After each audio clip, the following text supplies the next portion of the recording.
Slide देखने के बाद ही फिर दोबारा से सिलेक्ट करवा के पिछली स्लाइड दिखा दीजिए। यस देखो ये वाला जो मैं आपको पढ़ा रहा हूँ ये बड़ा इंपॉर्टेंट है। चलो आज स्टार्ट करेंगे थोड़ा।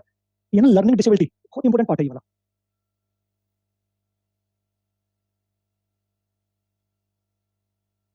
आप लोगों ने इसको पढ़ा भी होगा।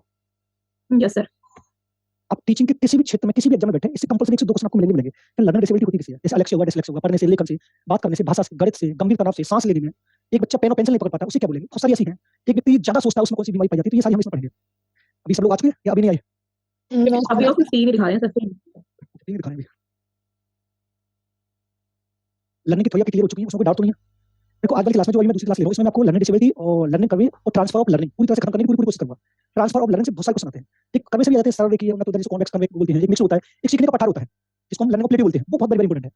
ये आगे सारे स्टूडेंट सर नहीं आ रहे 18 ही आप शुरू कर दीजिए। सर आप तो शुरू कर दीजिए, टाइम हो गया क्लास का। Okay okay. देखो सबसे पहली बात हम करते हैं कि सीखने की अक्षमता लर्निंग डिसेबिलिटी के जनक कौन है। तो सबसे पहले आपको इसके फादर की बात करनी है। तो आपको बताना है हैविंग हर्स्ट। सर वो लास्ट वाली जो आपने कुछ बताया था ना वो थोड़ा सा कम समझ में आया। अब बाद में समझेंगे उसको, पहले इसको समझते हैं। अगर इसको हिंदी में लिखा जाए तो हैविंग हर्स्ट। क्लियर है? अब इसको समझते कौन कौन से, तो पहले मैं नोट करता चला हूं। जो मैं हिंदी में लिखूंगा वो डिक्टो इंग्लिश में सेम होती है। आप ये मत कहना कि इसको इंग्लिश में बताओ। जैसे मैं अलेक्सिया लिख रहा हूं तो अलेक्सिया इंग्लिश में से लिखी जाएगी, डिसलेक्सिया लिख रहा हूं तो डिसलेक्सिया भी इंग्लिश में लिखी जाएगी, लेकिन उसकी हिंदी क्या होती है मैं बाद में बताऊंगा। तो सबसे पहले हम बात करेंगे मौखिक की। मौखिक कौन कौन सी होती है? तो मौखिक में 2 पाई जाती है। एक पाई जाती है अफेजिया और दूसरी पाई जाती है डिस्फेजिया। उसके बाद हम बात करेंगे पढ़ने की। पढ़ने में भी 2 पाई जाती है। एक पाई जाती है अलेक्सिया और डिसलेक्सिया। उसके बाद लेखन में आती है। इसमें कौन कौन सी पाई जाती है? एक पाई जाती है अग्रेफिया और एक पाई जाती है डिस्ग्राफिया। उसके बाद हम बात करेंगे गणित की। इसमें एक होती है वर्बल डिस्कैल्कुलिया, एक होती है ग्राफिकल डिस्कैल्कुलिया और एक होती है लेक्सिकल डिस्कैल्कुलिया। सर ये आपने यहाँ पे क्या लिखा है सर लेजन के बारे में? इसमें लेख में अग्रेफिया और डिस्ग्राफिया। अभी आप नोट करते चलें, मैं पूरा समझाऊंगा आपको। उसके बाद हम पढ़ेंगे अनेक्सिया। ये होती है सांस लेने में कठिनाई।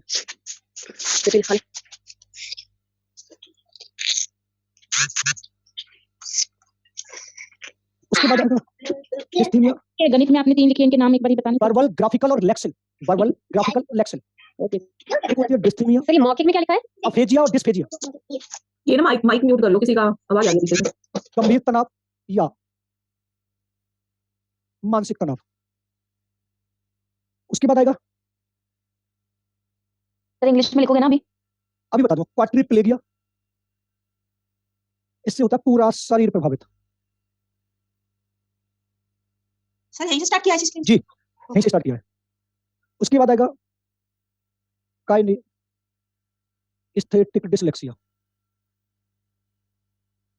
लेखन में क्या-क्या है? डिस्ग्राफिया और उसके ऊपर अग्रेफिया, अग्रेफिया पेन, पेंसिल पकड़ने में कठिनाई। इनके जनक को साफ कर दे, जनक आपने नोट कर लिए होंगे। सर ये क्या लिखा हुआ है? सांस लेने में कठिनाई वाले से क्या सर? नहीं ये जो वर्ड लिखा हुआ है सर एनो एनेक्सिया, अनेक्सिया। फादर नोट नहीं किया था मुझे गया था। फादर इसके अभी पहले नोट करते चल, मैं पूरा समझा दूंगा आपको। उसके बाद आता है शारीरिक गतिक कौशल।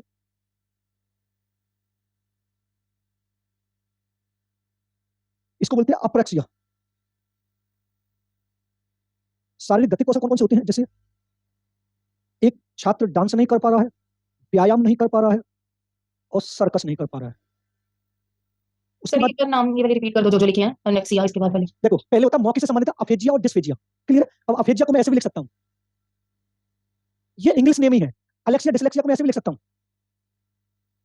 डिसलेक्सिया ये पूरे नाम है। डिस्ग्राफिया को भी ऐसे लिख सकता हूं, कैलकुलिया को भी ऐसे लिख सकता हूं। ये इंग्लिश और हिंदी दोनों के नाम है। लेकिन अगर डिसलेक्सिया को हिंदी में बोला जाए तो वो होता है पठन वैफल्य। पठन वैफल्य बोलते हैं इसको हिंदी में, लेकिन इंग्लिश में अलेक्सिया डिसलेक्सिया सेम होता है। आप इसको नोट कर लें, मैं पूरा समझा दूंगा। सर ये डिस्कीमिया है, डिस्थीमिया, इसको गंभीर तनाव, मानसिक तनाव होता है।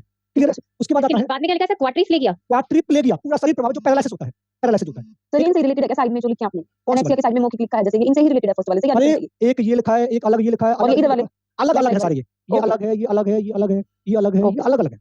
अब आता है डिस्मोर्फिया। इसमें क्या होता है? भ्रम की बीमारी, भ्रम की बीमारी। उसके बाद आता है पैराप्लेक्सिस। इसमें क्या होता है, भूलने की बीमारी। ये भी अलग लिखे और ये भी अलग लिखे। अब इनके जो जनक मैंने आपको बताए थे वो बताए फिर थे, से बोलो ये लास्ट वाला नाम क्या लिखा है? अभी बोला हैविंग हर्स्ट, ये इनके जनक हैं। अब आप इनको शुरू से समझें। देखो अगर मौखिक से एक बार संबंधित, राइट करने देना, ये एक बार राइट कर लेते हैं सर, फिर अच्छे से समझ आएगा। मतलब लिख लीजिए तो सर ये क्या लिखा है लास्ट में, ये दोनों भ्रम की बीमारी? डिस्मोर्फिया, डिस्मोर्फिया के नीचे अभी बता रहा हूँ, ये लिखा पाराप्रेक्सिस, ये लिखा सर बीच वाले भी लिख दो प्लीज एक बार।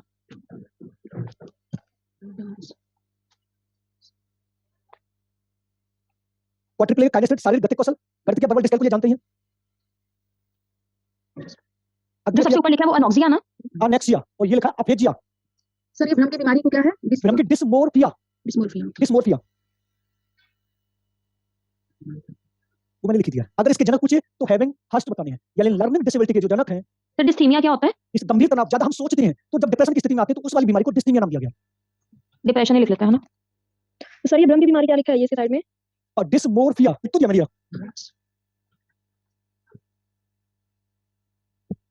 अब समझे इसको, ठीक है। आपसे डिक्टो डायरेक्टली पूछेगा, जब एक बालक बात करते समय, मौखिक को समझे, जब एक बालक बात करते समय हकलाता है, तुतलाता है, तो उसमें कौन सी अक्षमता पाई जाती है? तो या तो अफेजिया शब्द आएगा या डिस्फेजिया शब्द आएगा। यानी जब एक बालक किसी दूसरे बालक या दूसरे व्यक्ति से बात करता है तो अपनी बात दूसरे तक पहुंचाने में अच्छी तरीके से समर्थ नहीं होता है, सक्षम नहीं होता है, तो उस वाली अक्षमता को हमने नाम दिया है मौखिक संबंधी अक्षमता, जो अफेजिया और डिस्फेजिया के नाम से जानी जाती है। पढ़ने वाली जो होती है अलेक्सिया और डिसलेक्सिया में क्या होता है कि इसमें जब एक बालक लकड़ी को लड़की पढ़ता है, डब्लू को एम पढ़ता है, यानी कोई भी कार्य कर रहा है लेकिन कार्य पढ़ने वाला कर रहा है और पढ़ते समय गलती कर रहा है, यानी डब्लू को एम पढ़ रहा है, तो कौन सी अक्षमता पाई जाएगी? अलेक्सिया या डिसलेक्सिया। इसका एक मोस्ट जो एग्जांपल है वो ये वाला आता है कि जब एक बालक बाज को 100 पढ़ता है तो उसमें कौन सी अक्षमता पाई जाती है? तो हमें बतानी अलेक्सिया या डिसलेक्सिया। जब लेखन की बात आती है कि जब एक बालक 9 को 6 लिखता है, या लकड़ी को लड़की लिखता है, या बाज को 100 लिखता है, तो उसमें कौन सी पाई जाती है? या तो अग्रेफिया का नाम देगा या फिर वो डिस्ग्राफिया का नाम देगा। लेकिन जब एक बालक गणित से संबंधित कोई भी गलती करेगा तो डिस्कैल्कुलिया के नाम से जानी जाती है। लेकिन डिस्कैल्कुलिया को 3 भागों में बांटा गया है, वर्बल, ग्राफिकल और लेक्सिकल। वर्बल में क्या होता है? मौखिक रूप से जब गणित पढ़ता है, मौखिक रूप से जब कोई संख्याओं को पढ़ता है, लेकिन वो 16 को 19, 9 को 6 मौखिक रूप से गलती कर रहा है, तो वर्बल डिस्कैल्कुलिया होगी। अगर वो लिखते समय गणित में कमी कर रहा है तो ग्राफिकल होगी। और लेक्सिकल होती है बोलते और लिखते समय बोल भी रहा है और लिख भी रहा है फिर भी गलती कर रहा है, उसको लेक्सिकल डिस्कैल्कुलिया के नाम से जाना जाता है। अब आते हैं एनेक्सिया। एक बार रिपीट करना गणित वाले। गलत वाले देखो, बर्बल वाला क्या होता है कि जब मौखिक रूप से हम गणित में गलती करते हैं, पहले आपने सुना होगा टेबल का नाम सुना होगा, टेबल याद करते समय हम टेबल गलत बोलते हैं, वो बर्बल है। अगर आपसे इंटू कराया जाए या जोड़ प्लस माइनस जो भी कराया जाए वो आप लिखते समय गलती कर रहे हैं, यानी 3 + 6 को गलती लिख रहे हैं, वो ग्राफिकल होता है। लेक्सिकल होता है जब बालक बोले भी और लिखे भी और दोनों तरीके से गलत काम करे, वो कहलाता है लेक्सिकल डिस्कैल्कुलिया। क्लियर है? अनेक्सिया वाला क्या कहलाता है कि जब एक बालक का जन्म होता है और जन्म लेने के बाद उसे सांस लेने में कठिनाई हुई है, उसको अक्षमता वाली मुंह में सांस लेने में कठिनाई मानेगा, अनेक्सिया माना गया। अगर आपसे ये पूछे कि जब एक बालक किसी कार्य करते समय सांस लेने में प्रॉब्लम महसूस कर रहा है तो कौन सी अक्षमता मानी जाएगी? तो हमें बतानी है अनेक्सिया मानी जाएगी। क्लियर है? अगर उसके बाद वो कहता है डिस्थीमिया। डिस्थीमिया का मतलब ये होता है, आपने सुना मिर्गी, मिर्गी का नाम सुना होगा, दौरा का नाम सुना होगा, तो 3 तरीके से समझते देखो। एक होता है मिर्गी, फिर उसके बाद आता है पैरालिसिस। लेकिन इन दोनों से पहले एक आता है गंभीर तनाव। गंभीर तनाव तब आता है जब एक व्यक्ति या एक बालक या एक छात्र किसी व्यक्ति या वस्तु के बारे में ज्यादा सोचने लगता है। जब ज्यादा सोचेगा तो मिर्गी का काम करेगा, जब मिर्गी आएगी तो हमारे शरीर की या हमारे दिमाग की जो नस है वो ब्लॉक होगी, तो वो किसका रूप ले लेगी? पैरालिसिस का। लेकिन पैरालिसिस से पहले मिर्गी आता है, मिर्गी से पहले क्या आता है? हमारा गंभीर तनाव या मानसिक तनाव। गंभीर तनाव या मानसिक तनाव तब होता है जब हम ज्यादा तरीके से डिप्रेशन में जाते हैं। हमारे शरीर का संतुलन केंद्र बिंदु माइंड को माना गया है। और आप लोगों ने जितने लोग साइंस के हैं तो आपने एक नाम सुना होगा सेरिब्रम। नाम सुना सेरिब्रम? सेरिब्रम, सेरिब्रम क्या होता है? क्या है सेरिब्रम?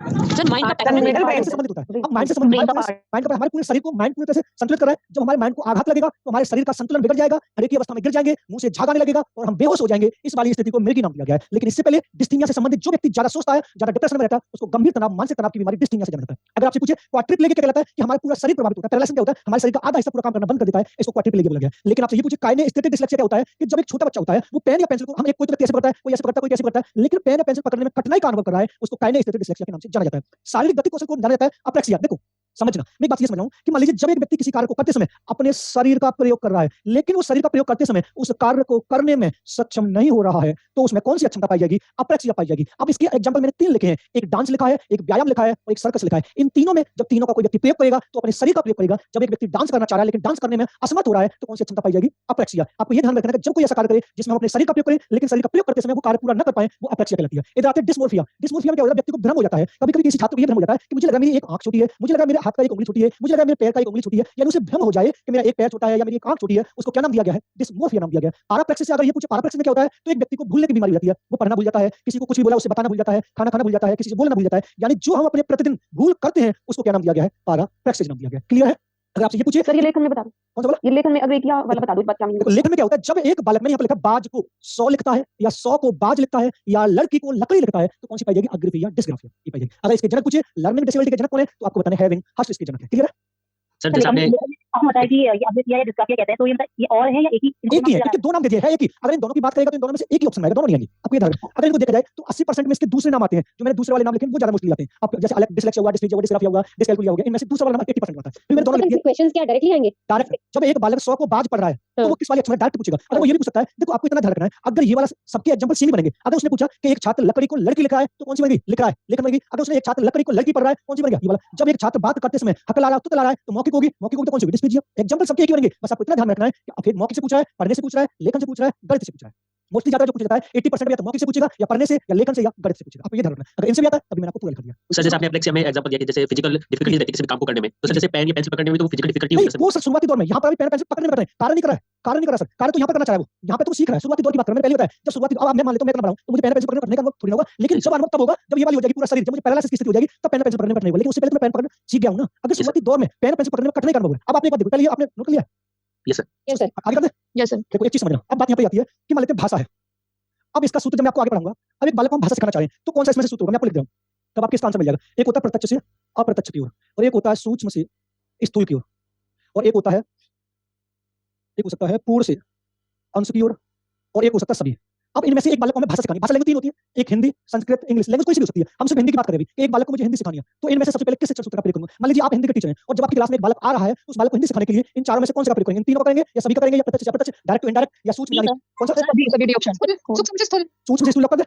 Yes sir. देखो, Yes, अब sir. सूक्ष्म से स्थूल कैसे होगा कि जब एक बालक आएगा तो उसे डायरेक्ट हम ये वाला सिंबल नहीं सिखाएंगे, पहले उसे ये पॉइंटर रखना सिखाएंगे, ऐसे करके, ऐसे वो पहले अपना हाथ रखना सीखे, फिर उसके बाद इनको मिलाना सिखाएंगे। जो मैं ये हमको पहले पॉइंटर रखना सिखा रहा हूं, तो सूक्ष्म ही तो चला है। जब वो बनाना सीख जाएगा तो ऐसे बना सकता है। तो पहले बालक को लिखना नहीं सिखाना है, पहले पेन या पेंसिल पकड़ना सिखाना है। एक बालक ऐसे पेन पकड़ता है, एक बालक ऐसे पकड़ता है, एक ऐसे पकड़ता है। कुछ लोग बिल्कुल निप पकड़ते हैं, कुछ लोग ऊपर पकड़ते हैं। अगर वो पेन या पेंसिल पकड़ने में कठिनाई उत्पन्न कर रहा है, तब जाके उस वाले अक्षर का भूल गया है। क्लियर है? Yes sir sir. इसको इंग्लिश में क्या बोलते हैं? सूक्ष्म से स्थूल? सर जैसे कोई बच्चे राइट नहीं लेफ्ट हैंड से लिखते हैं, तो ये भी इसमें आएगा क्या किसी में? बिल्कुल। अभी देखो, अभी राइट टू हैंड पे लिख रहा है। देखो, हर कोई लेफ्ट हैंड से लिख रहा है, कोई राइट हैंड से लिख रहा है। लेकिन अभी मैं आपको ट्रांसफर ऑफ लर्निंग पढ़ा रहा हूं। देखो समझना, ये वाला क्वेश्चन आपने बहुत अच्छा पूछा है। मैं आपको पढ़ाऊंगा ट्रांसफर ऑफ लर्निंग, लेकिन इसमें मैं आपको दो चीज पढ़ाऊंगा। एक होता है एक पक्षीय, समझना, और एक होता है दो पक्षीय। इसको बोलते हैं वन साइड और इसको बोलते हैं टू साइडेड।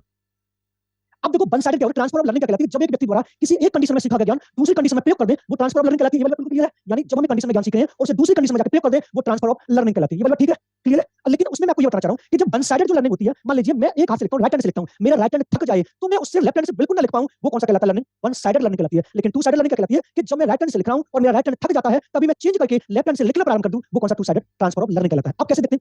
मान लेते हैं पेडागोजी है, समझना।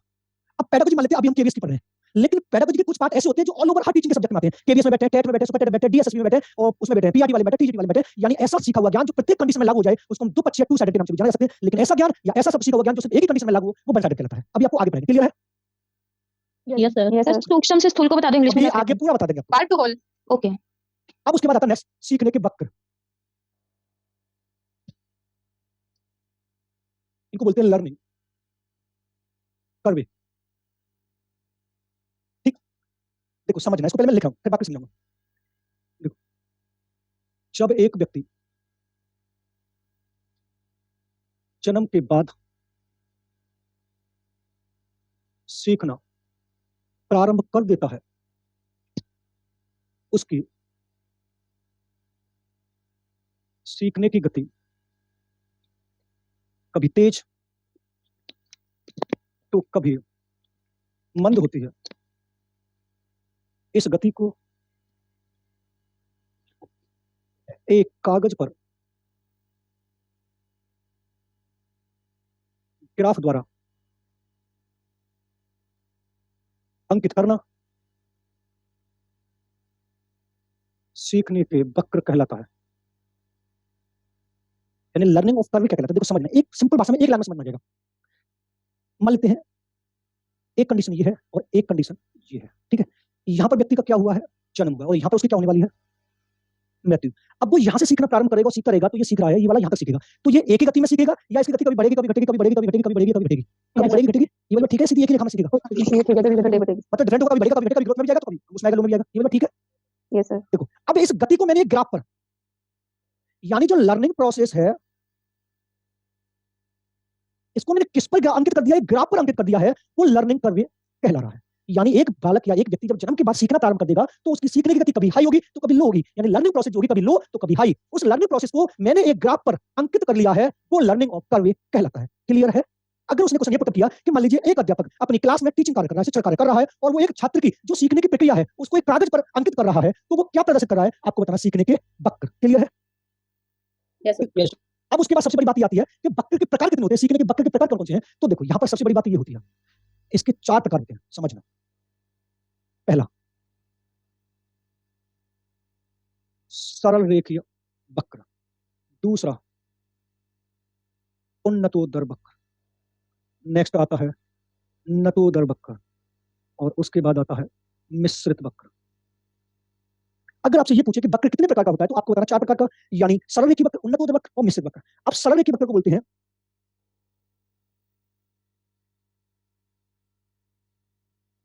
इजी लाइनर वक्र भी, इसको बोलते हैं कॉन्वेक्स। उन्नतोदर वक्र को बोलते हैं कॉन्वेक्स कर्व,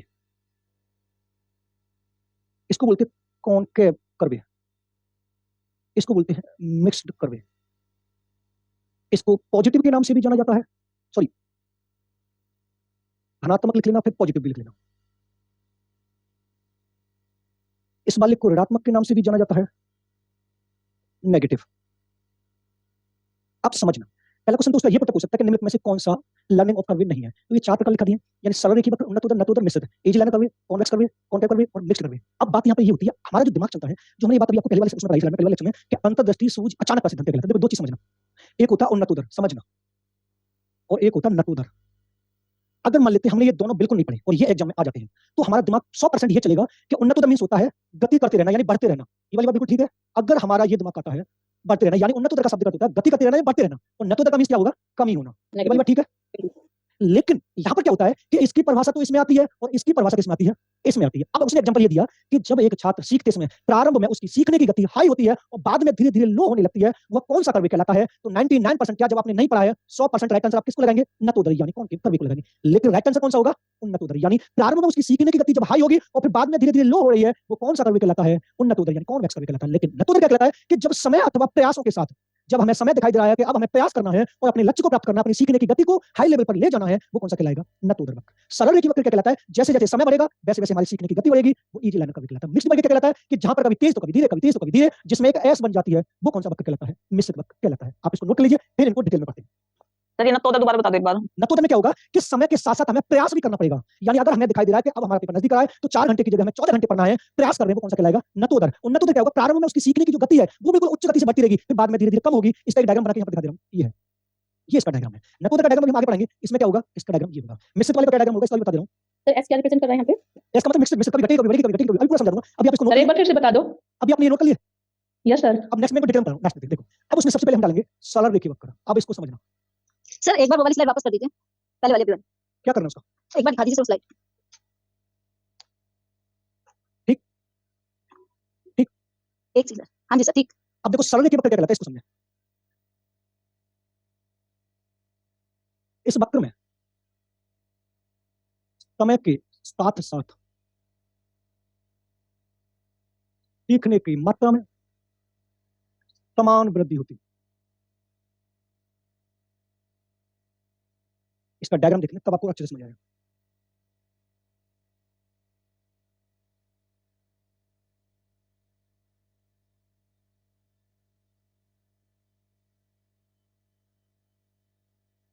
और इसको बोलते हैं सीखने की मात्रा। देखो अब ये वाली जो मैंने लाइन खींची वाली, ये हमेशा सीखने की गति को दर्शा रही है। अब मान लेते हैं हम यहाँ पर बढ़े, इतनी हमारी आयु बढ़ी है, तो यहाँ पर जो हमारी आयु बढ़ी है उसी के हिसाब से हमारे यहाँ पर सीखना हुआ है। इन्होंने ये कहा है कि जैसे जैसे हमारी आयु बढ़ेगी, समय बढ़ेगा, वैसे हमारी सीखने की मात्रा में समान वृद्धि होगी। ऐसा नहीं होगा कि हमारी एज कम हो गई और सीखना ज्यादा हो गया, या एज ज्यादा हो गई सीखना कम हो गया। इन्होंने बोला समय के साथ साथ सीखने की मात्रा में कैसी वृद्धि होगी? समान वृद्धि होगी। उसको सरल रेखीय स्ट्रेट लाइन यानी इजी लाइन कर्व कहा जाता है। अब उसके बाद हम दूसरा देखते हैं, तब आपको दूसरा समझ में आएगा। दूसरा आता है उन्नतोदर वक्र। देखो इस वक्र में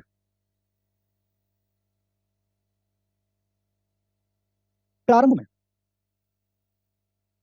सीखने की गति तेजी से होती है और बाद में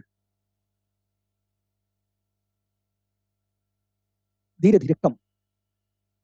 अब कौन सा वक्र कहलाता है? अब इसका डायग्राम देखेंगे,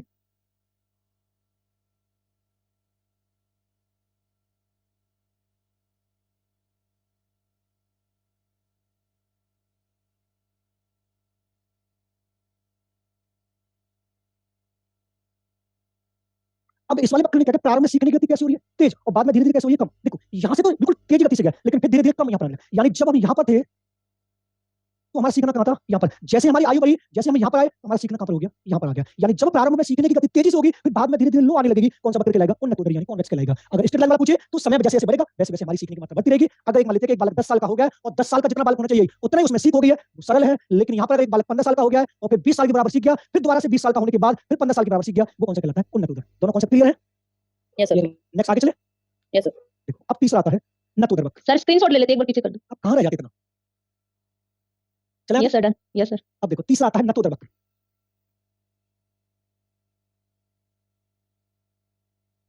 देखो इसमें क्या होता है, इस वक्र में समय अथवा प्रयासों के साथ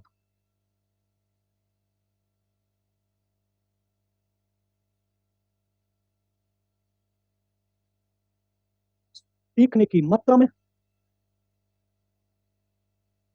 वृद्धि होती है। अब इसका डायग्राम देखेंगे।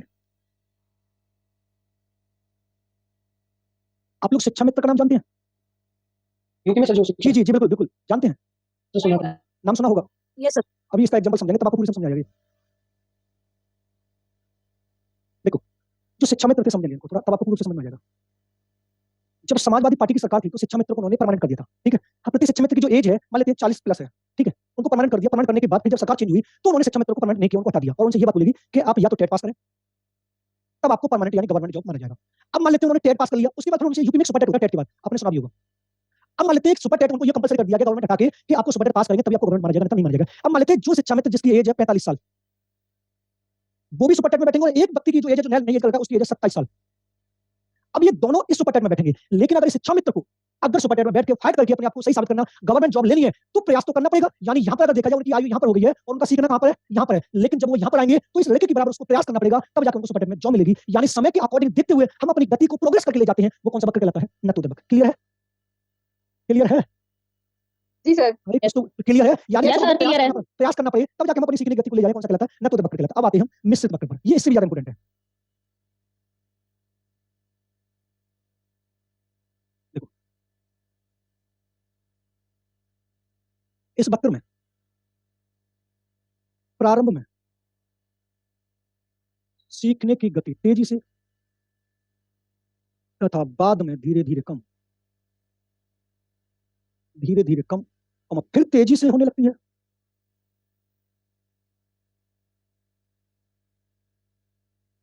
इस वक्र को इस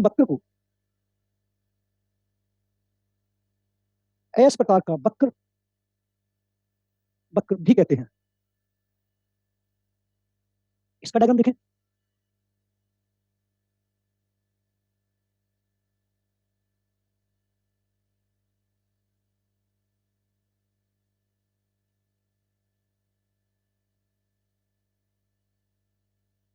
देखो कभी घट रही है, कभी बढ़ रही है, कभी घट रही है, कभी बढ़ रही है, कभी घट रही है, कभी बढ़ रही है, एक एस बन रही है। क्या बन रही है? एस जो बन रही है वो कौन सा वक्र कहलाता है, मिश्रित वक्र कहलाता है। यानी किस वक्र में कभी घटती है गति, कभी बढ़ती है, कभी हाई होती है, कभी लो होती है, कभी हाई होती है, कभी लो होती है, वो कौन सा वक्र कहलाएगा, मिक्स्ड कर्व कहलाएगा। कौन सा कहलाएगा, मिक्स्ड कर्व कहलाएगा।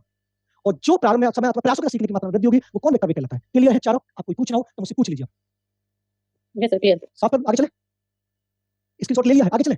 Yes sir. अब देखो सबसे इनसे भी ज्यादा इंपॉर्टेंट जो है वो आता है सीखने का पठार। सीखने का पठार किसे कहते हैं? इसको बोलते हैं लर्निंग ऑफ प्लेटिव। इसको पहले मुझे नोट करने देना, फिर आपको समझ में आएगा बिट डायग्राम से। देखो मैं पहले डायग्राम बना रहा हूं।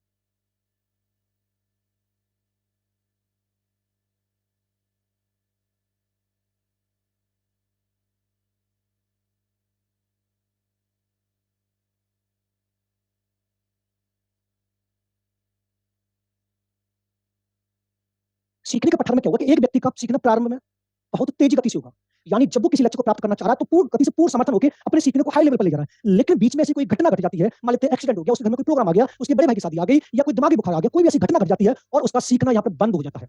ये पूरी घटना 10 से 15 दिन चलती है और वो बिल्कुल सीखना बंद कर देता है। फिर दोबारा से वो ठीक होता है और सीखना प्रारंभ करता है और अपने लक्ष्य को प्राप्त करता है। समझना, यहाँ पर उसकी गति हुई थी और यहाँ पर जो ये गति रुकी है, गति रुकना, इसको क्या नाम दिया गया है, पठार नाम दिया गया है। फिर दोबारा से ठीक होगा और फिर अपनी पुनः गति को प्राप्त करेगा। यानी जब एक व्यक्ति प्रारंभ में सीखने की गति तेजी से होती है, कुछ समय बाद यह गति रुक जाती है। ऐसा कई कारणों से हो सकता है, दिमागी बुखार, आकस्मिक दुर्घटना, घर में कोई फंक्शन होना, वह सीखना 10 से 15 दिन बिल्कुल बंद हो जाता है। फिर व्यक्ति पुनः ठीक होकर अपने सीखने को प्रारंभ करता है और अपने लक्ष्य को प्राप्त करता है। जो वह गति रुकी है, उसको क्या नाम दिया गया है? सीखने का पठार, यानी लर्निंग ऑफ प्लेटिंग। अगर आपसे क्वेश्चन ये पूछता है कि सीखने के पठार में, सीखने की गति में क्या होता है, तो आपको क्या बताना है? यानी सीखने के पठार में सीखने की गति में क्या होगा? गति रुक जाती है। गति रुक जाती है। अगर आपसे ये पूछे सीखने के पठार में सीखने की गति में बाधा उत्पन्न होती है, रुकावट आता है, अवरोध उत्पन्न आता है, यानी जब हम कोई कार्य करते हैं, कोई काम सीखते हैं और बीच में वो गति रुक जाती है, अवरोध उत्पन्न आता है, बाधा उत्पन्न होता है, उसको क्या नाम दिया गया है? सीखने का पठार। अब आपको समझ में आ गया? अब लिखते देखो, समझ में ये क्वेश्चन आता है सर ऐसे। पठार में प्रारंभ में एक व्यक्ति की इस टाइप के क्वेश्चन आते हैं। जी सीखने की गति, यस क्वेश्चन आया है सीखने का पठार गति। सीखने की गति तेजी से होती है। अभी बताऊंगा क्वेश्चन कैसे आता है। तेजी से होती है, लेकिन कुछ समय बाद यह गति रुक जाती है। ऐसा कई कारणों से होता है, जैसे दिमागी बुखार, आकस्मिक दुर्घटना आदि। फिर व्यक्ति पुनः ठीक होकर सीखना प्रारंभ कर देता है और अपने लक्ष्य को प्राप्त करता है। अब आपको ज्यादा से समझने कब आएगा? देखो क्वेश्चन ये पूछता है, नोट करके। पहला, पठार में सीखने की गति क्या होगी? या तो रुक जाएगी, या बाधा उत्पन्न आएगी, या अवरोध उत्पन्न आएगा। क्लियर है? दूसरा आएगा, पठार थकान के कारण होता है। ये भी पूछा था, थकान के कारण होता है। अब थकान के कारण कैसे होता है, अभी हम बताएंगे।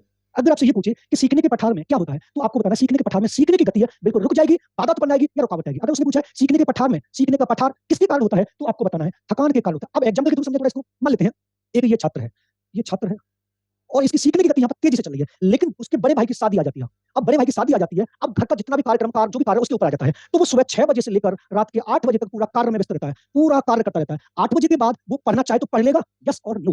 पढ़ लेगा वो 6 बजे से 8 बजे तक उसने पूरा कार्य किया है, फिर 8 बजे के बाद अगर वो पढ़ना चाहे तो पढ़ लेगा या यस और नो? No no. क्योंकि इसमें से नहीं पढ़ पाएगा, क्योंकि उसे क्या होगी? थकान होगी। तो जो हमारे यहाँ पर पठार हुआ है, जो गति रुकी है, उसको क्या बोला गया है? सीखने का पठार। यहाँ से सीखने की गति यहाँ तक आई, बीच में कोई ऐसी घटना घटी, हमारा सीखना बंद हो गया, फिर दोबारा से ठीक होकर फिर पुनः गति की और लक्ष्य को प्राप्त कर लिया। यहाँ पर अब बीच में जो गति रुकी है, उसे सीखने का पठार यानी प्लेटिंग बोला गया है। क्लियर है? Yes sir.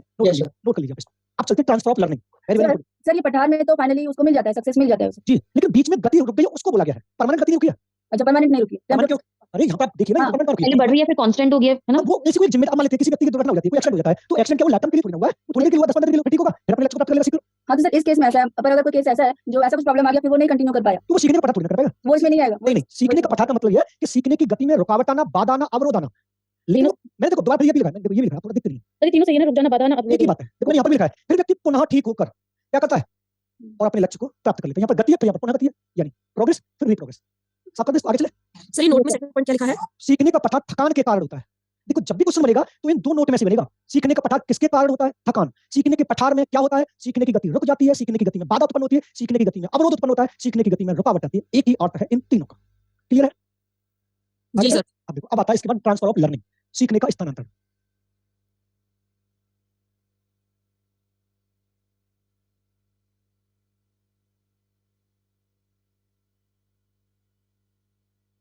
देखो ट्रांसफर ऑफ लर्निंग क्या कहलाता है? देखो मैं पहले आपको एक एग्जांपल के थ्रू समझाऊंगा। मान लेते हैं एक ये सब्जेक्ट है या एक परिस्थिति है, ये आप एक दोनों सेम है। इसमें एक व्यक्ति ने कुछ भी सीखा है, इस सीखे हुए का जो भी उसने सीखा ज्ञान, वो ये दो कंडीशन है, एक सब्जेक्ट है दूसरी और दूसरी परिस्थिति है।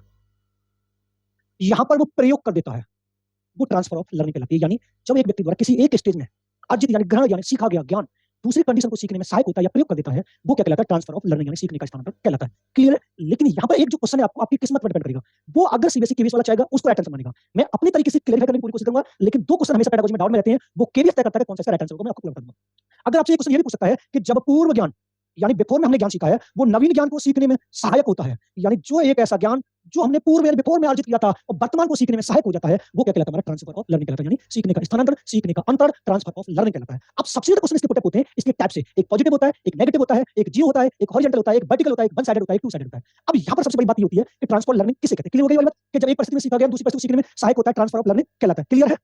यस सर अब मान लेते हैं इसका एक एग्जांपल के थ्रू हम समझें। मान लेते हैं आपका मैथ का ज्ञान और फिजिक्स को सीखने में सहायक हो रहा है, यानी जिन लोगों का मैथ अच्छा होता है उनका फिजिक्स भी अच्छा होता है, क्योंकि मैथ में भी न्यूमेरिकल आते हैं और फिजिक्स में भी न्यूमेरिकल आते हैं, तो यानी मैथ में सीखा गया ज्ञान फिजिक्स में सहायक हो जाता है, वो क्या कहलाता है? Transfer of learning. अगर इस वाले एग्जांपल को हम प्रकार में करें तो दो प्रकार हो जाते हैं, एक तो धनात्मक होता है। अब धनात्मक कौन सा होता है, पॉजिटिव कौन सा होता है कि जब एक कंडीशन में सीखा गया ज्ञान दूसरी कंडीशन को सीखने में सहायक होता है, वो पॉजिटिव कहलाता है। अब जैसे थोड़ा इसके प्रकार भी समझ लेते हैं, फिर डिटेल में पूरा करते हैं। ट्रांसफर ऑफ लर्निंग आपको समझ में आ गया, एक कंडीशन एक स्टेज में सीखा गया दूसरी स्टेज में प्रयोग कर दिया, ये वाला ठीक है? यस और नो? Yes sir. अब देखो, Yes, sir. अब इसके प्रकार देखते हैं, मैं पहले प्रकार लिख दे रहा हूं, अभी आप नोट मत करना। अब पहले लिखेंगे हम धनात्मक, दूसरा हम पढ़ेंगे ऋणात्मक, मैं भी इनको इंग्लिश में लिख दूंगा, यानी पॉजिटिव और एक होगा शून्य।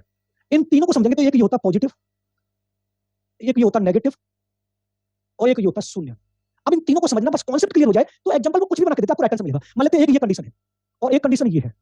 अब यहां पर मान लीजिए हमने कोई भी ज्ञान सीखा और ये इस पद्धति से सीखा गया, इस वाली कंडीशन को सीखने में सहायक हो रहा है, तो कौन सा स्थानांतर कहलाएगा? पॉजिटिव कहलाएगा। यानी यहां पर हमने सीखा ज्ञान दूसरे को सीखने में पॉजिटिव यानी सहायक हो रहा है, हमारे लिए प्रेरित कर रहा है, वो पॉजिटिव ट्रांसफर ऑफ लर्निंग कहलाता है। एग्जांपल के थ्रू इसको देखेंगे तो यानी अगर यहां पर आप मैथ का ज्ञान सीखते हैं तो यहां पर आपको फिजिक्स को सीखने में सहायक हो रहा है, कौन सा ज्ञान है? पॉजिटिव है। इसका एक और एग्जांपल देखेंगे, अगर यहां पर हम हिंदी को सीखते हैं तो यहां पर वो संस्कृत को सीखने में सहायक होता है। मान लीजिए हिंदी में भी ग्रामेटिकल आता है और संस्कृत में भी ग्रामेटिकल आता है, संधि हुआ, छंद हुआ, अलंकार हुआ, समास हुआ, उपसर्ग हुआ, प्रत्यय हुआ। ऐसे मैथ में जो न्यूमेरिकल होंगे वो फिजिक्स में भी न्यूमेरिकल आपको ज्यादा से ज्यादा मिलने चाहिए कुछ करेंगे। और न्यूमेरिकल के करने का जो तरीका है, जो तर्क है, आप में पहले से विकसित हुआ है। आपको इतना ध्यान रखना है, जब एक कंडीशन में सीखा गया ज्ञान दूसरी कंडीशन को सीखने में कैसा हो रहा है? सहायक हो रहा है, वो हमारा कौन सा कहला रहा है? धनात्मक यानी पॉजिटिव कहला रहा है। अब नेगेटिव मैथ है, यानी इस कंडीशन में सीखा गया ज्ञान दूसरी कंडीशन में क्या उत्पन्न कर रहा है? बाधा उत्पन्न कर रहा है, वो क्या कहलाएगा? आपका ऋणात्मक कहलाएगा। यानी यहां पर आपने कुछ भी सीखा और वहां पर जाके आपको वो बाधा उत्पन्न कर रहा है। मान लीजिए आप यहां पर आर्ट साइड से पढ़े हुए हैं, आपने ग्रेजुएशन और यानी 12th जो है वो हिस्ट्री, ज्योग्राफी, पॉलिटिकल साइंस की है, यानी आर्ट साइड से किया है। अब यहां पर आके आप कंपटीशन में आते हैं और कंपटीशन में आपको मैथ पढ़ने को मिलेगा, लेकिन मैथ से तो आप पिछले 6-7 साल से पूरी तरह से छोड़ चुके हैं, तो यहां पर जो भी आप सीखेंगे तो बाधा उत्पन्न होगी या नहीं होगी? एक और एग्जांपल समझते हैं। मान लेते हैं यहां पर आपने इंग्लिश की टाइपिंग सीखी है और यहां पर आपको हिंदी की टाइपिंग करने को दे दी जाए, तो यहां पर टाइपिंग तो सीखी है आप इंग्लिश की, लेकिन यहां पर हिंदी में तो उसका प्रयोग नहीं कर सकते। यानी एक कंडीशन में सीखा गया ज्ञान दूसरी कंडीशन में समस्या, बाधा, अवरोध, कठिनाई उत्पन्न कर रहा है, वो क्या कहला रहा है? हमारा ऋणात्मक कहला रहा है। क्लियर है? यस और नो?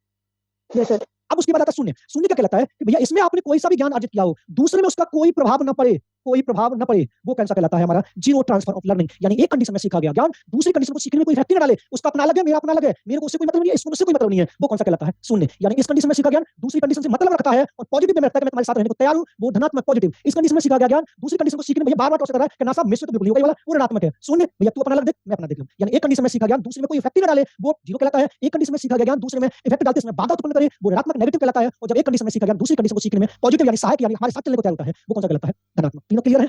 सर ऋणात्मक का एग्जांपल क्या हो सकता है? इसका ऋणात्मक का ऋणात्मक मैं बताया तो इंग्लिश में टाइप करने वाले को हिंदी में टाइपिंग करने में बड़ी परेशानी होती है। उन्हें शून्य। शून्य का ये कहलाता है। मान लेते हैं आपने एक मान लेते हैं आपने बीटेक का नाम सुना होगा और एक बीटीसी का नाम सुना, इन दोनों का नाम सुना है आप लोगों ने? Yes sir. देखो बीटेक जो होगा टोटल इंग्लिश में होगा, ये वाली बात आप मानते हैं?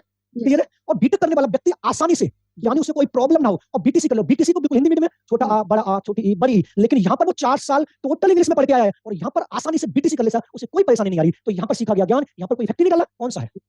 ओके। क्लियर है? अब उसके बाद देखो, अब एक और आता है, अब आता है इसके बाद 36। अब 36 सर सेकंड ऋणात्मक है क्या? हाँ जी ma'am negative negative, okay, Hindi में ऋणात्मक है ना? जी, अभी आपको पढ़ेंगे। अब देखो 36 को बोलते हैं हम हॉरिजॉन्टल, इसको बोलते हैं वर्टिकल। अब इसको समझेंगे। देखो हॉरिजॉन्टल में क्या होता है कि मान लीजिए इस वाली कंडीशन में सीखा गया ज्ञान दूसरी कंडीशन जो भी होगी वो सेम होगी। यानी मान लेते हैं कि एक व्यक्ति साइकिल चलाना सीखता है, अब ये वाला जो क्वेश्चन है वो आपकी किस्मत पर डिपेंड करेगा, वो दोनों को मानता है। साइकिल चलाने वाला व्यक्ति आसानी से स्कूटर चलाना सीख जाए, यानी यहां पर भी 2 पहिया है और यहां पर भी 2 पहिया है, तो सेम कंडीशन है, यस और नो? Yes sir. यानी हॉरिजॉन्टल में यानी क्षैतिज में ये आपको ध्यान रखना है कि एक कंडीशन में सीखा गया ज्ञान दूसरी समान कंडीशन कैसी है? समान कंडीशन को सीखने में सहायक हो, सेम परिस्थिति हो। इसका एग्जांपल ये भी हो सकता है, एक कंपनी का स्कूटर चलाते चलाते दूसरी कंपनी का स्कूटर चलाने लगे, यानी साइकिल चलाने वाला व्यक्ति स्कूटर चलाना सीख जाए, कौन सा है? हॉरिजॉन्टल। लेकिन वर्टिकल में क्या होगा? जब एक कंडीशन में सीखा ज्ञान दूसरी उच्च परिस्थिति को सीखने में सहायक हो, यानी स्कूटर चलाने वाला छात्र कार चलाना सीख जाए, कार चलाना, यहाँ पर कितने पहिया है? 4 पहिया। यहाँ पर कितने व्हीलर है? 2 व्हीलर। 2 व्हीलर से कहां पर पहुंचा है? 4 व्हीलर पर पहुंचा है। कौन सी कंडीशन हुई है? वर्टिकल कंडीशन हुई है। यानी वहां से अपने उच्च लेवल पे जो गया है, यानी कौन सा कहलाता है? वर्टिकल ट्रांसफर ऑफ लर्निंग कहलाता है। क्लियर है? यस और नो? अब उसके बाद आता है 2 और आते हैं। ये वाले पॉजिटिव में भी तो आ सकते बिल्कुल आ सकता है, अभी बताऊंगा पूरा, मैं आपको ये बता कार चलाने रहा हूं पे हॉरिजॉन्टल वाले एग्जांपल पॉजिटिव वाले में आ सकते हैं, मैं बता रहा हूं, अभी बता दूंगा पूरा। उसके बाद आएगा एक पक्षीय, जिसको एक पार्श्व भी बोल सकते हैं, जिसको मैंने बोला वन साइडेड। दूसरा होगा द्विपक्षीय, यानी द्विपार्श्विक, टू साइडेड। देखो इनका जब भी एग्जांपल आएगा तो मानव के शरीर से संबंधित आएगा, ये वाला शब्द तो आपको जरूर मिलेगा। अब मानव शरीर जब शब्द आएगा तो आपको आराम से पता चल जाएगा कि वन साइडेड क्या कहलाता है, टू साइडेड क्या कहलाता है। वन साइडेड वो कहलाता है कि मानव शरीर के एक भाग को दी गई ट्रेनिंग, यानी हमारे शरीर के एक भाग को दी गई ट्रेनिंग शरीर के उसी भाग में हो, यानी मुझे जब दाएं हाथ से लिखना सिखाया गया है तो मैं दाएं हाथ से लिखने जो सिखाएगा उसको कभी बाएं हाथ में प्रयोग ना कर पाऊं, वो कौन सा कहलाएगा, एक पक्षी यानी वन साइडेड। जब मानव शरीर के एक भाग को दी गई ट्रेनिंग उसके दूसरे भाग में ऑटोमेटिक परिवर्तन ट्रांसफर हो जाए, वो कौन सा कहलाएगा, टू साइडेड कहलाएगा। अब आपको एग्जांपल आराम से समझ में आ जाएगा। सर दोबारा से देखो वन साइडेड क्या कहलाता है, मानव शरीर के एक भाग को दिए गए प्रशिक्षण का स्थानांतर शरीर के उसी भाग में हो, दूसरे भाग में बिल्कुल ना जाए, वो कहलाता है वन साइडेड। जब मानव शरीर के एक भाग को दिए गए प्रशिक्षण का ट्रांसफर ऑटोमेटिक उसके दूसरे भाग में चला जाए, वो क्या कहलाता है, टू साइडेड। अब इन दोनों का एग्जांपल सुनिए। मैं पहले टू साइडेड वाला एग्जांपल बता रहा हूं कि जब मानव बाएं हाथ से लिखने की योग्यता का स्थानांतर दाएं हाथ से लिखने में प्रयोग करता है, लेफ्ट हैंड से सीखा है और उसको प्रयोग राइट हैंड में भी कर ले, वो कौन सा कहलाता है, टू साइडेड। जब एक छात्र राइट हैंड से ही लिखना सीखा है उसका कभी प्रयोग लेफ्ट हैंड में कर ही ना पाए, वो कौन सा कहलाता है, वन साइडेड। लेकिन जब भी इसका एग्जांपल बनेगा तो मानव शरीर से संबंधित बनेगा, यानी फिजिकल से संबंधित जरूर बनेगा। ये पूरा क्लियर है, धनात्मक ऋणात्मक सोने क्षैतिज क्लियर है। सर हॉरिजॉन्टल वर्टिकल एक बार फिर से बता दो। हॉरिजॉन्टल का जब भी एग्जांपल आएगा तो स्टेज सेम होगी, यानी इस कंडीशन में सीखा ज्ञान दूसरी सेम कंडीशन में सीखेगा। वर्टिकल का जब भी एग्जांपल आएगा इस कंडीशन में सीखा ज्ञान दूसरी उच्च यानी हाई कंडीशन में सीखेगा, वो वर्टिकल कहलाएगा। स्कूटर चलाने वाले व्यक्ति कार चलाना टू व्हीलर से फोर व्हीलर पर पहुंचा है तो वर्टिकल कहलाएगा, और जब साइकिल से स्कूटर पर पहुंचा है तो यानी पॉजिटिव या क्षैतिज कहलाएगा, क्योंकि पॉजिटिव ट्रांसफर ऑफ लर्निंग और हॉरिजॉन्टल ट्रांसफर लर्निंग दोनों के जो एग्जांपल है वो सेम रहेंगे। जब भी दोनों से एक आएगा तो एग्जांपल जब भी बनेगा तो ऑप्शन में दोनों में से एक ही रहेगा। क्लियर है। सर जीरो वाला रिपीट कर दो प्लीज। वही वाला। अभी जीरो वाला क्या होगा कि इस कंडीशन में सीखा गया दूसरे में कोई इफेक्ट डाले ना, इसका अपना लगे इसका अपना लगे, दोनों से कोई लेना देना है नहीं, तू भी अपना सीख मैं भी अपना सीख रहा हूं, मेरे से तुझे कोई मतलब नहीं, तुझे मुझसे कोई मतलब नहीं, वो कौन सा कहलाता है, जीरो। ऋणात्मक वो कहलाता है जब एक कंडीशन में सीखा गया दूसरे में इफेक्ट करे, यानी यहां पर सीख ज्ञान और यहां पर नेगेटिव यानी बाधा उत्पन्न करे, वो ऋणात्मक कहलाता है। पॉजिटिव वो कहलाता है इस कंडीशन में सीखा गया दूसरी कंडीशन को सीखने में सहायक हो रहा है, वो पॉजिटिव कहलाता है। क्लियर है। यस सर जैसे किसी कंडीशन में एनवायरनमेंट चेंज हो जाए, जैसे कि मैं इंडिया में कार चलाना जानता हूं लेकिन जैसे मैं अमेरिका जाता हूं तो वहां के रूल्स एंड कंडीशन चेंज हो जाती है, तो वहां पे कार चलाना नेगेटिवली होगा या फिर पॉजिटिवली होगा, नेगेटिव। क्योंकि आपको एक बात ध्यान रखना कि मैंने आपको दो चीज आपको बताई है, सीखा गया ज्ञान। अब भारत में आपने कार चलाने का जो ज्ञान सीखा है वहां पर तो भी कोई प्रयोग नहीं किया जा रहा, लेकिन वहां पर कभी-कभी ऐसा होता है राइट हैंड पे जो होती है स्टीयरिंग होती है लेफ्ट हैंड होती है, इसमें हमें कठिनाई उत्पन्न करना पड़े तो क्या कहला रहा है, नेगेटिव कहला। लेकिन अगर वो यहां पर अलग होता है वहां पर अलग होता है, देखो दो चीज समझना, मैं आपको फिर बताऊं। हम जब ट्रांसफर करेंगे तो या तो ज्ञान ट्रांसफर करेंगे या फिर सीखा हुआ जो भी हमने सीखा उसको ट्रांसफर करेंगे, तब जाके ट्रांसफर ऑफ लर्निंग बनेगी। कोई वस्तु ट्रांसफर नहीं करनी है, ट्रांसफर करना सीखा हुआ ज्ञान। अब कार चलाएंगे तो कार थोड़ी ट्रांसफर कर रहे हैं, कार के जो हमने सीखे हैं जिस तरह से हमें चलाना सीखना है तो ट्रांसफर करना है, वो क्लियर है। ओके अब सर एक साइड टू साइड बता दो फिर से। अब मैं पूरा लिखवा दे रहा हूं फिर आपको समझ में आ जाएगा। अब आप लिखते चलिए चुपचाप जल्दी से, फिर आपको पूरा समझ में आ जाएगा, फिर एक बार मैं और पूरा समझाऊंगा। सबसे पहले डालिए ट्रांसफर ऑफ लर्निंग। देखो जब एक व्यक्ति किसी एक विषय या परिस्थिति में सीखे गए ज्ञान का प्रयोग दूसरी परिस्थिति को सीखने में सहायक होता है, जब पूर्व ज्ञान नवीन ज्ञान को सीखने में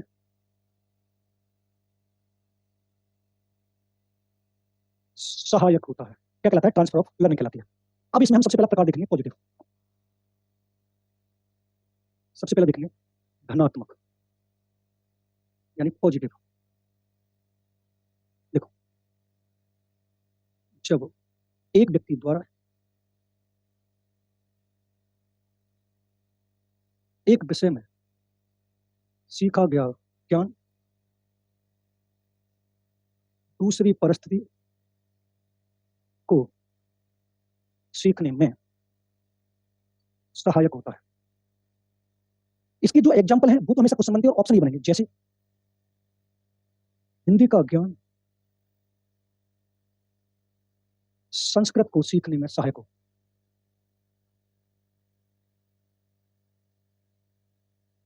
एक और देख लेंगे एग्जांपल, मैथ का ज्ञान फिजिक्स को सीखने में सहायक हो। क्लियर है। यानी जब पूर्व ज्ञान नवीन ज्ञान को सीखने में सहायक होगा तो ट्रांसफर ऑफ लर्निंग कहलाएगी, लेकिन जब पॉजिटिव की बात करें तो पॉजिटिव होगा जब एक कंडीशन में सीखा गया ज्ञान दूसरी कंडीशन को सीखने में सहायक होगा, यानी हिंदी का ज्ञान संस्कृत में चलता है और मैथ का ज्ञान फिजिक्स में चलता है। क्लियर है। कुछ पूछना है यस सर क्लियर। आगे चले। Yes sir. अब उसके बाद आता है नेगेटिव ऋणात्मक। सर स्क्रीनशॉट ले लेते हैं। लीजिए जल्दी। यस सर ले लिया। नेक्स्ट होते हैं। देखो अब उसके बाद आता है ऋणात्मक।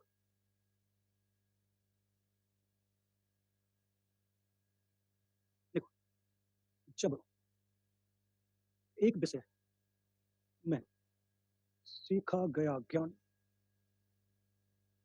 दूसरी विषय को सीखने में बाधा उत्पन्न यानी बाधा उत्पन्न करे, वो क्या कहलाता है, नेगेटिव कहलाता है। जैसे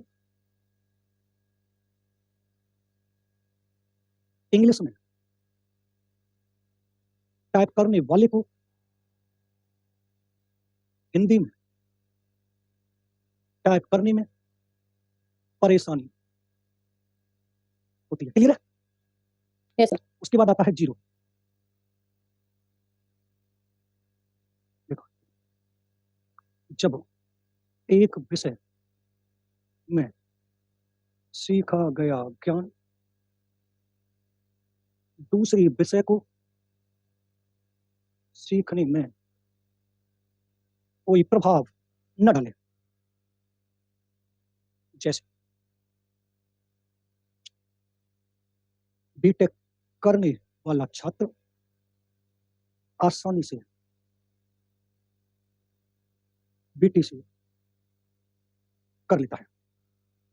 उसके बाद आता है हॉरिजॉन्टल यानी क्षैतिज। सर बीटीसी क्या होता है? यूपी में एक प्राइमरी में जो टीचर बनते हैं ना, जेबीटी टाइप होता डीआर जो बीआर बीटीसी का नाम सुना, बीआर का? Yes sir BR JBT type होता है हाँ, उसका लेवल पता है, जो टीचर बनता है वो बीटीसी कहलाता है। हमारे यहाँ जेबीटी कहते हैं सर। हाँ, वही वाला सबका अपना अलग है। क्षैतिज क्या बोलते हैं? जब किसी एक विषय में सीखा गया ज्ञान दूसरी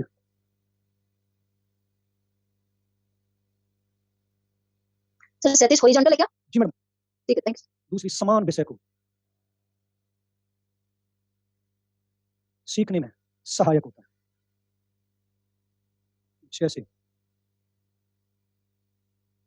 एक कंपनी का स्कूटर चलाते चलाते दूसरी कंपनी का स्कूटर चलाने लगे। क्लियर है तीनों? कुछ पूछना इसमें? जितने भी मैंने एग्जांपल लिखे ना वो आपको पूरे याद हो। क्वेश्चन एग्जांपल से बनेगा और ऑप्शन ये वाले बनेंगे। आगे चले? Yes, sir. नेक्स्ट, अब आता वर्टिकल।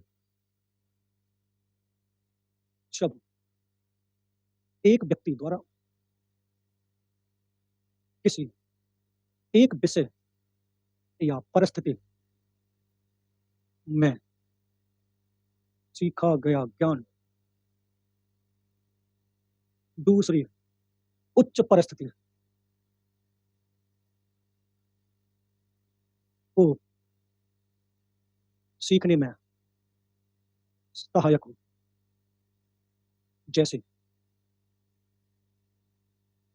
स्कूटर चलाने वाला व्यक्ति कार चलाना सीख जाए। क्लियर है? सर एक बार हॉरिजॉन्टल और वर्टिकल दोनों क्लियर कर दीजिए दोबारा से।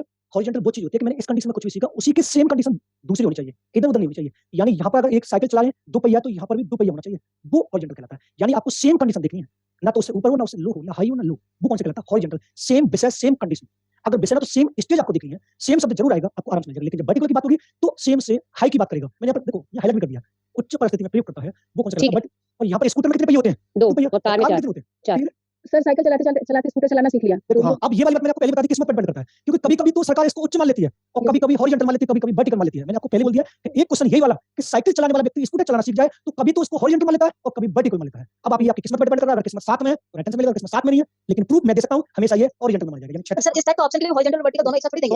दोनों आते हैं कभी-कभी तो। दोनों ऑप्शन देंगे। हाँ, तभी तो किस्मत शब्द बोला है आपके लिए। क्योंकि अगर इसका right answer proof with proof दिया जाए सरकार को तो बेटा हॉरिजॉन्टल मिलेगा। और हॉरिजॉन्टल है ही 2 पहिया सेम कंडीशन में। लेकिन अब उसके बाद आता है एक तो मींस हमें तो सिर्फ 2 पहिया को इसको करना चाहिए, वर्टिकल को करना चाहिए। आपने वर्टिकल किया और उन्होंने हॉरिजॉन्टल मान लिया तो आप बताइए हमें। सर दोनों ही तो 2 पहिए पे ही है ना साइकिल और स्कूटर। देखो मैंने आपको पहले बता दिया मेरे अकॉर्डिंग हमेशा हॉरिजॉन्टल रहता है। हॉरिजॉन्टल अच्छा ठीक है। लेकिन सरकार मैंने आपको क्या बोला किस्मत पर डिपेंड करता है। इसमें साथ में तो आपने जो लगाया राइट आंसर किस्मत साथ में नहीं है तो आपने जो लगाया उसको नहीं मान लिया। क्योंकि साइकिल का ज्ञान है वो स्कूटर में यूज नहीं होता शायद इस नहीं, वजह अभी से। एक क्वेश्चन और मिलेगा आपको मोटिवेशन में। मोटिवेशन के फैक्टर को कभी-कभी 3 मान लेता है, कभी-कभी 4 मान लेता है। मोटिवेशन के 4 तत्व माने जाते हैं, आवश्यकता, अंतर्निहित, प्रोत्साहन और अवप्रेरक। लेकिन कभी-कभी वो अवप्रेरक को नहीं मानता, कभी-कभी मान लेता है। तो उसमें भी किस्मत 2 क्वेश्चन आपके पेडागोजी में किस्मत पर डिपेंड करते हैं। देखना अब देखते हैं एक बच्ची देखो सर 1 मिनट सर, एक क्वेश्चन है जी। सर मान लो एक बच्चे को हम 2 का पहाड़ा सिखा रहे हैं जोड़ जोड़ कर। 2 का पहाड़। हाँ, जोड़ जोड़ कर करना सिखा रहे हैं और वो 3 में प्रयोग करें तो कैसे? जोड़ जोड़ कर 2 में 2 जोड़ा फिर 2 जोड़ा। अच्छा 2 का पहाड़ा सिखा रहे हो, प्रयोग कितने में करना? 3 में। जोड़ने का प्रयोग करके सिखा रहे हैं सर। जैसे सर 2 में जोड़ जोड़ के सिखाया है वो बच्चा 3 का भी जोड़ जोड़ के ही सीख रहा है। हां तो वर्टिकल होगा ना। हम्म। 2 बड़ा 3 बड़ा। तो समान ही होगी ना सर, जोड़ने वाली परिस्थिति के हिसाब से तो वो समान ही होगी। देखो सर ऐसा होता है, मैं आपको एक बात बताऊं। आपने उसको सिखाया क्या 2 + 1 ये तो सिखाया आपने? नहीं 2 में 2 जोड़ो फिर 2 जोड़ो आंसर में तो फिर आंसर आता चला जाएगा ना। नहीं देखो सर मैं आपको एक बात बता रहा हूं। जब उन्होंने वो प्रयोग किया तो 3 में किया है। Yes sir. एक 25 में वन साइडेड। देखो जब मानव शरीर के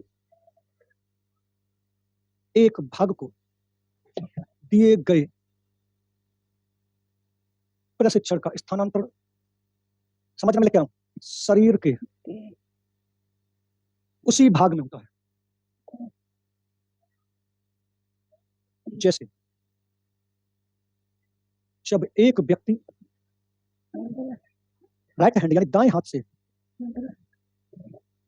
लिखने की योग्यता का स्थानांतरण उसी हाथ में करता है, दाएं हाथ में करता है। अब एक और समझना तब आपको पूरा समझ में आ जाएगा। दो पक्षी हैं, इसको बोलते हैं सर इसकी एग्जांपल नहीं समझ आई कि एक हाथ से अभी लिखने की मैं समझा रहा हूं, पहले इसको लिख लेंगे। जब मानव शरीर के आपको दोनों जब आपको मिलेगा आपको समझ में मानव शरीर के एक भाग को दिए गए प्रशिक्षण का स्थानांतरण शरीर के दूसरे भाग में होता है। जैसे जब एक व्यक्ति दाएं हाथ से लिखने की योग्यता का स्थानांतरण बाएं हाथ से लिखने में प्रयोग करता है। अब पूछिए क्या पूछना है, पहले एक बार पढ़ लीजिए, कॉन्सेप्ट 1 सेकंड में क्लियर हो जाएगा। ना समझ में आ रहा फिर पूछिए, आपको पूरा कॉन्सेप्ट क्लियर हो जाएगा। एक पॉइंट क्लियर हो जाएगा, अगर ना समझ में आ रहा तो पूछिए। पहले समझ कर देखिए, वन साइडेड टू साइडेड में पहला पॉइंट आपको ये याद रखना है। साइड एक बार साइड हो जाओ सर स्क्रीन अभी रुको, पहले इस दोनों में आपको एक बात ये याद रखनी है, जब भी क्वेश्चन बनेगा तो मानव शरीर शब्द जरूर आएगा। जब दोनों की बात होगी तो जहां पर एक पक्ष की बात हो वन साइडेड है, एक पक्ष में दिया गया ज्ञान दूसरे में आ जाए वो टू साइडेड है। अब ना समझ में आ रहा, लर्निंग चैप्टर क्लोज है। सर जो वन साइडेड है इसके एग्जांपल में आपने क्या लिखा, उसी हाथ से करे मतलब एक ही हाथ। हाँ लेफ्ट हैंड लिखी ना भाई, मतलब मैं राइट हैंड लिख रहा हूं और थक जाए मैं लेफ्ट हैंड से बिल्कुल ना लिखूं, वो वन साइडेड होगा। लेकिन टू साइडेड में राइट हैंड से लिख रहा हूं, थकने के बाद वन साइड लेफ्ट हैंड से लिखना स्टार्ट कर दूं, वो टू साइडेड कहलाता है। इनकी एग्जांपल कॉन्सेप्ट अगर आपको बिल्कुल क्लियर है, एग्जांपल वो कोई सा भी बना के दे दे, आपको कोई प्रॉब्लम नहीं आएगी। लेकिन अगर कॉन्सेप्ट क्लियर नहीं है आपका, तो आपको चाहे वो इजी एग्जांपल बना के दे दे, चाहे वो हार्ड बना के दे दे, आपको परेशानी तो आनी है। लेकिन अगर थोड़ा बहुत भी आपने बिल्कुल क्लियर तरीके से समझ लिया है, तो एग्जांपल वो कोई सा भी बना के दे दे, आपका क्वेश्चन 110% सही होना है। अगर ना समझ में आ रहा हो, फिर भी मैं एक बार में पूरी तरह से आपको उंगलियों पर समझा देता हूं, आप अगर कहे तो। सर ये टाइप नहीं आते वन साइडेड और ये मतलब 7 टाइप हो गए, फिर 7 टाइप हो गए ना, फिर 7 टाइप हो गए ना ट्रांसफर ऑफ लर्निंग के। क्या हो गया? 7 टाइप्स हो गए ना सर ट्रांसफर ऑफ लेकिन लर्निंग। आपसे ये शंका नहीं पूछेगा कि ट्रांसफर लर्निंग कितने टाइप का होता है, ऐसे नहीं पूछना है। ओके एग्जांपल के थ्रू पूछेगा आपसे। सर और जैसे ये वन साइडेड है, इसी में आ सकते हैं क्या सर, इसी में इंक्लूड हो सकते हैं क्या, जैसे वर्टिकल बताया आपने इससे पहले वाले, या नहीं ये नहीं, ऐसे एग्जांपल? ये दोनों अलग है, वो दोनों अलग है, ये तो मानव शरीर से संबंधित है। सर ये हाथ के अलावा कोई और एग्जांपल हो सकता है वन साइड टू साइड? मैं आपको बताऊंगा, मुझे ये समझ में नहीं आ रहा कि आपने उसका नाम क्या सुना है नहीं सुना। बस आपको इतना ध्यान रखना है कि ये वाली चीज याद रखनी है, मानव शरीर। देखो आपने, मुझे नहीं पता आपने सुना नहीं सुना, इसका नाम सुना है लगाड़ी, जो छोटे बच्चे खेलते हैं, सुना है? यस सर सुना है। एक पैर ऊपर कर लेते हैं, एक पैर से खेलते हैं, जैसे एक पैर धर दूसरा से चेंज कर लेते हैं। Yes sir. हाँ यही है। लेकिन जब भी एग्जांपल बनेगा किससे बनेगा? मानव शरीर। वो टू साइड कहलाएगा। नहीं, अगर वो राइट हैंड से, वो राइट लेग से खेला, मतलब जो कुछ बच्चे ऐसे होते हैं कि बिल्कुल सीधे पैर से खेल रहे थे, लेकिन कुछ बच्चे ऐसे होते हैं सीधे से खेलते हैं और वो लेफ्ट से खेलते हैं। जो दोनों से खेल रहा है वो टू साइडेड है, और जो एक ही से खेल रहा है वो वन साइडेड है। तो सर मैं कोई बात कर रहा हूं, पहले समझिए 100 बातों की एक बात। जब भी इसका क्वेश्चन बनेगा वन साइडेड टू साइडेड, तो ये वाला शब्द जरूर आएगा। मैं आपसे कितनी बार बोला हूं, मानव शरीर शब्द जरूर आएगा। जब मानव शरीर शब्द आ रहा है तो आपको इतना ध्यान रखना है कि पहले वाले से दूसरे वाले में ट्रांसफर हो रहा है नहीं हो रहा है। यानी मानव शरीर के एक भाग में, यानी जब एक पार्ट को कोई ट्रेनिंग दी जा रही है वो उसी में दे रही है तो वन साइडेड है। जब एक पार्ट को कोई ट्रेनिंग दी रही है वो दूसरे में ट्रांसफर होगी वो टू साइडेड है। अब एग्जांपल वो बनाएगा तो मानव शरीर से बनेगा। 99% जो मैंने एग्जांपल लिखे, मानव शरीर की दायां से लिखने की योग्यता का स्थान बाएं हाथ में प्रयोग करना, राइट हैंड से लेफ्ट हैंड में टू साइडेड है, राइट का राइट में वन साइडेड। टाइम हो गया सर। ओके मैम, लर्निंग बिल्कुल क्लियर समझ में आया? Yes yes sir.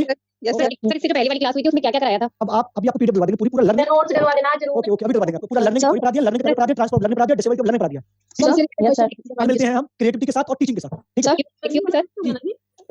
Sir sir आपने जो फर्स्ट क्लास ली थी पेडागोजी की उसमें क्या-क्या पढ़ाया? लर्निंग की प्रक्रिया पढ़ा दिया और लर्निंग की थोड़ी पढ़ा दी, लर्निंग की विशेषता पढ़ा दी। अच्छा जी। ओके। सर आज जो नोट्स आए हैं, मतलब पीडीएफ आपके हैंडेड नोट्स आए हैं, वो अभी तक के पूरे कंप्लीट हैं? जी। ओके सर, तो उसमें ये सब भी इंक्लूडेड है? बिल्कुल सब कुछ। आप एक बार ऐसा होगा वो किस समय 10 होता है, 1-2 पेज हो गए और मैंने उसको सिस्टमैटिक वे से पढ़ाया ना, तो आप उसको लगा सकते हैं आराम से। हाँ सर, वो सेम नोट्स है सर यहाँ पे वहाँ पे सेम है। हाँ बिल्कुल सेम ही है, लर्निंग तो हमेशा सेम ही रहेगी, एग्जांपल हमेशा सेम, कॉन्सेप्ट हमेशा सेम ही रहती है। सर उसमें आपने पेज नंबर रेड पेन से लिखे हैं, वही पेज नंबर फॉलो करने हैं? बिल्कुल वही फॉलो करना है। ओके, अभी मैं आपको ओके, कमीशन से पढ़ाऊंगा, कमीशन एक बार उसमें पढ़ लेना, फिर आप ये कहेंगे सर ये वाला कमीशन कैसे है, फिर आपको समझने में कोई दिक्कत नहीं होगी, ठीक है? Okay. Thank you so much sir.